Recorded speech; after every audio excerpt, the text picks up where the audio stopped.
A paz do Senhor Jesus. Eu sou a serva Aparecida Gomes e hoje, mais uma vez, eu vou contar a vida de um santo. Hoje, dia 4 de outubro, é dia de um santo popular e muito querido, que é São Francisco de Assis. Antes de mais nada, vamos fazer a nossa oração? Nós estamos reunidos em nome do Pai, do Filho e do Espírito Santo. Amém. Vinde, Espírito Santo, enchei os corações dos vossos fiéis e acendei neles o fogo do vosso amor. Enviai vosso Espírito e tudo será criado e renovareis a face da terra. Oremos, ó Deus, que instruíste os corações dos vossos fiéis com a luz do Espírito Santo, fazei que apreciemos retamente todas as coisas, segundo o mesmo Espírito, e gozemos sempre da sua consolação, por Cristo, Senhor nosso. Amém. Glória ao Pai, ao Filho e ao Espírito Santo, como era no princípio, agora e sempre. Amém. Nossa Senhora Aparecida, rogai por nós. São Francisco nasceu em Assis em 1182, na Itália. Veio de uma família religiosa e o seu nome é Giovanni, por causa de João Batista, que em italiano João é Giovanni. E o seu pai também colocou o nome nele de Francisco, porque ele gostava muito da França e era um lugar que ele sempre estava indo para trazer mercadorias para sua loja. Ele era um comerciante rico, bem sucedido, e ele tinha uma loja de tecidos. Só que São Francisco não se interessava muito pelos negócios da família.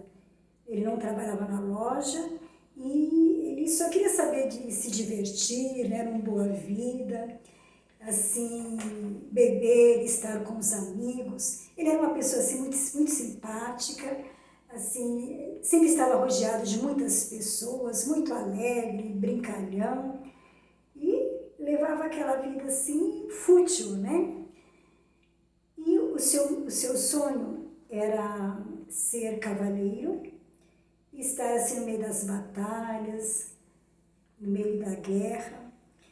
E era assim algo que todo jovem da sua idade almejava, ter assim um título nobre de cavaleiro. Bem, em 1201 teve uma guerra e ele foi para combater. Só que aí ele acabou sendo ferido e acabou virando prisioneiro. Ficou ali uns meses até que o seu pai fosse lá tirar. E nesse tempo que ele ficou preso, ele foi fazendo assim uma reflexão sobre a sua vida. Ele começou a perceber que ele estava levando uma vida assim muito vazia, muito fútil, e que aquilo parece que não estava mais preenchendo. Ele estava sentindo um vazio muito grande no seu coração. Embora ele fosse assim um boêmio, ele sempre teve assim um coração voltado assim para as pessoas necessitadas. Ele tinha um olhar para com o outro. Ele não era assim uma pessoa avarenta, E teve um dia que ele já estava sentindo assim que algo estava mudando dentro do coração dele. E ele encontrou um leproso. Embora ele sentisse assim aquele repúdio, mas foi algo assim do Espírito Santo.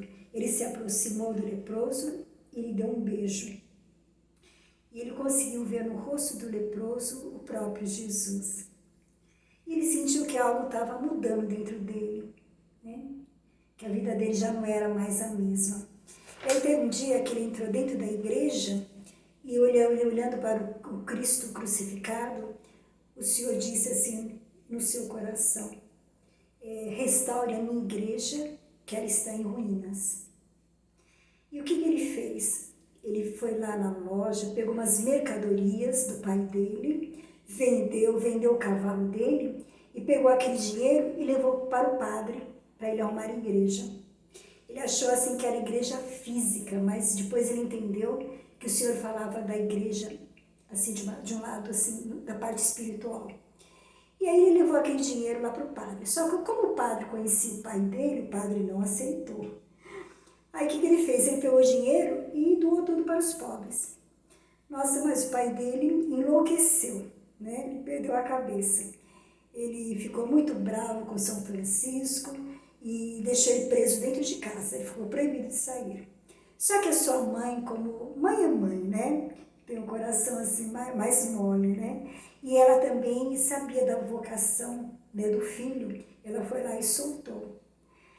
E ele saiu de casa. Aí ele foi procurar o bispo, contou para o bispo, né, sobre o que estava acontecendo assim com ele, sobre o que o Senhor falou no coração dele sobre a igreja, sobre assim a ideia dele, né, de sair assim em busca da vida espiritual.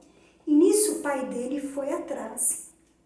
E aí encontrou com ele, com o bispo, e esse pai dele estava furioso e queria que eles pagassem o que ele tinha perdido. Afinal, São Francisco pegou o dinheiro e doou tudo, né? Então, como quem diz, quem vai pagar o prejuízo, né? E aí ele falou que ia deserdar o filho, brigou muito com o filho ali na frente do bispo. E aí o São Francisco falou assim para ele: então, de hoje em diante, eu tenho outro pai. O meu pai é aquele que está lá no céu. Aí ele pegou toda a roupa dele, tirou a roupa e deu para o pai, com quem disse: eu não quero mais nada. E ele ficou nu na frente do pai. Até o bispo, na hora, pegou a capa e cobriu São Francisco. Bem, e daí em diante, aí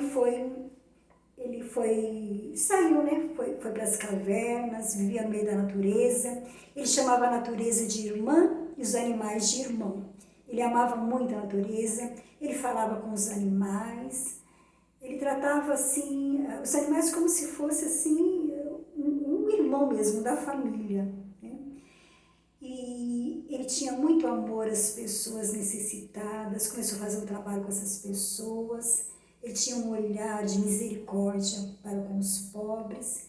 E aos poucos ele foi atraindo outras pessoas também nessa obra, nessa missão. Inclusive também é Clara, que hoje é Santa Clara. Ela também era uma moça que tinha posses. Inclusive seus pais queriam que ela também se casasse com um daqueles nobres. E ela acabou fugindo de casa e acabou se aderindo ao grupo de São Francisco. E assim ele foi formando, né, aqueles jovens. E quando foi em 1223, ele mais 12 frades, eles foram em Roma conversar com o padre Inocêncio III. E chegou lá, ele queria que o Papa aprovasse, né, essa ordem dele, para que eles vivessem uma vida assim, de castidade, de pobreza mesmo, assim como Jesus e os discípulos viviam, que eles viviam assim de providência, né? Jesus e os discípulos também, as pessoas que andavam com eles, as mulheres, o ajudavam, né? Porque tem todo um gasto, né? Então vivia da providência de Deus. Então São Francisco foi falar com o Papa para que ele aprovasse, né, essa ordem, porque eles queriam viver como Jesus viveu. Ou seja, se casasse com a santa pobreza, né? E o primeiro dia que ele chegou lá, ele foi meio ridicularizado perante o Papa e as pessoas que estavam ali, né, que o assistiam. Só que naquela noite o Papa teve um sonho. Ele sonhou que a igreja estava assim, praticamente demolindo, né?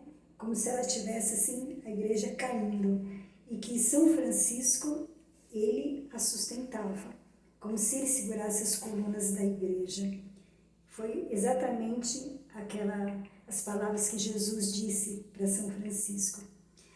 E aí no outro dia que o São Francisco e os frades retornaram lá, né, na frente, perante o Papa, como tinha tido aquele sonho, ele já olhou para São Francisco com outros olhos. Ele percebeu que atrás daquele homem assim, maltrapilho, aquele homem humilde, né, aquela aparência tão miserável, ali estava um homem de Deus, um homem que realmente poderia fazer algo pela igreja, ou seja, sustentar a igreja. E ele aprovou, né, aquela ordem e abençoou, né? Deu licença para que eles continuassem fazendo aquele trabalho tão bonito. E assim foi assim se fortalecendo, foi juntando cada vez mais, né, Aí acabou sendo a ordem dos franciscanos, que até hoje nós temos, né? Nós temos esses franciscanos espalhados pelo mundo inteiro. E até hoje também eles fazem um trabalho muito bonito, eles recolhem pessoas nas ruas, eles dormem no chão, eles colocam as pessoas na cama e eles dormem no chão, dão alimento, dão roupa, eles ajudam as pessoas assim, se reintegrar na sociedade.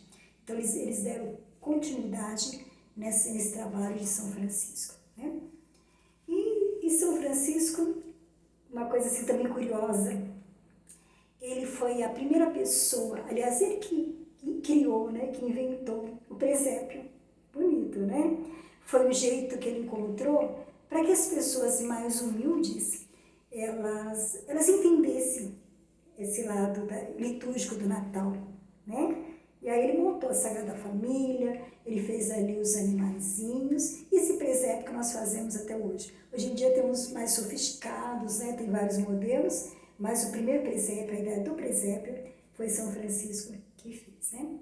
E assim São Francisco vivia naquele, né, assim, profunda pobreza, fazia muita penitência, muita mortificação, né? Ele jejuava, fazia muitos exercícios espirituais. E em 1224, ele recebeu os estigmas, que são as chagas de Nosso Senhor Jesus Cristo. E ele não queria que as pessoas vissem, né? Ele se sentia assim, um pouco assim, constrangido, né? Então ele procurava cobrir aquelas chagas. Ele sofria muito, ele sentia muitas dores ali, né? E quando foi em 1226, 3 de outubro de 1226, ele faleceu. Ele já estava muito debilitado, muito doente, ele estava cego, e aí faleceu aquele homem de Deus, mas a obra dele continua até hoje, né? Então, eu gostaria de ler para vocês agora a oração de São Francisco, que eu acho uma das orações mais lindas, né? Muito ungida e fala direto ao nosso coração.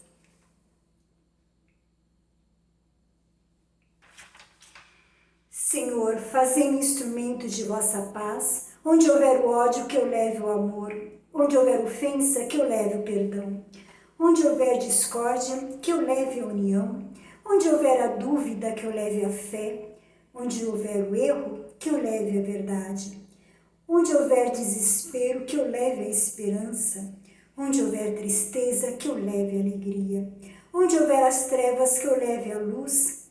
Ó Mestre, que eu procure mais consolar que ser consolado, compreender que ser compreendido, amar que ser amado, pois é dando que se recebe, é perdoando que se é perdoado, e é morrendo que se vive para a vida eterna. Amém. São Francisco de Assis, rogai por nós. Nós estamos reunidos e continuaremos reunidos em nome do Pai, do Filho e Espírito Santo. Amém. Paz e bem.